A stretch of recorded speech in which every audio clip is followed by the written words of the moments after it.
guys! Welcome to my YouTube channel, and for today's video, mag-unbox tayo ng binili kong sapatos from TikTok shop. And without further ado, let's get started. So guys, again, this is not sponsored na item na binili ko from TikTok shop. And guys, ilalagay ko lang sa description box yung link kung saan ko siya binili sa TikTok para if you want to buy para sa brother nyo, sa boyfriend nyo, or sa tatay nyo, you can click the link na lang sa description box. Ayun lang. So, ayun na guys. So, going back sa sapatos, nakabox siya guys nung dinelivered sa akin. Yan yung box niya, which is white. And nandiyan na din sa harapan yung brand, which is Mia. And guys, this sapatos pala is may tatlong type ng color, which is yung first is black, then second one is this is white, and yung third one is beige. And yung napili ko guys is white. So ngayon, papakita ko na sa inyo yung mismo actual na sapatos. Then pagbukas pala guys ng box, yan, bubungad na agad sa inyo yung mismong sapatos. So ito siya guys, yung sapatos is nakabalot pa siya sa plastic. So tanggalin muna natin yung plastic guys para makita niyo mismo yung actual picture niya nung sapatos. So, ito siya guys. Ganito siya guys. Ito yung itsura niya. Yan. Ganyan yung itsura niya guys kapag ganito yung itsura niya kapag nakaharap. Yan.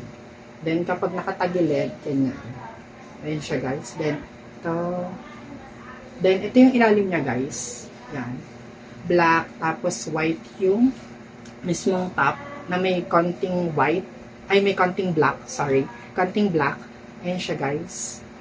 And guys, actually yung price niya pala is nabili ko siya 359 pesos.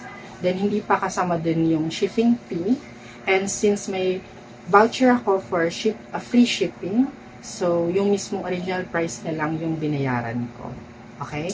And guys, later papakita ko din yung mismong actual video if suot-suot ko siya para makita nyo din or makapag-decide kayo if baka want nyo bumili from TikTok shop, okay?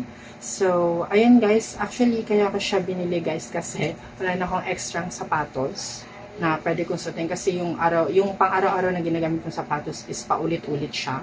Then, bigay pa yun nung kapatid ko sa akin na sapatos. Kaya, very memorable siya. Then, ayoko rin naman siya agad masira. So, kaya nakapag-decide ako na bumili agad ng bagong sapatos na pwede siyang pang-alternate. Kaso nga lang, itong sapatos ito is, since nakita nyo naman sa video na color white siya, so hindi ko siya pwedeng suotin kapag maulan. So, I hope guys later, since maulan ngayon, sana hindi umulan later para siya yung magamit kong pamasok sa work ko mamaya.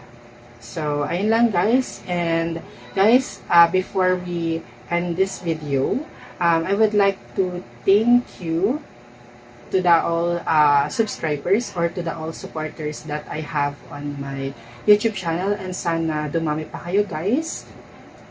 And ayun lang, at sana lagi kayong okay at lagi kayong mag-ingat since maulan din ngayon, then inom din kayo ng vitamins para hindi tayo agad kapitan ng sakit at lagnat. Ayun lang. So again guys, thank you so much for watching.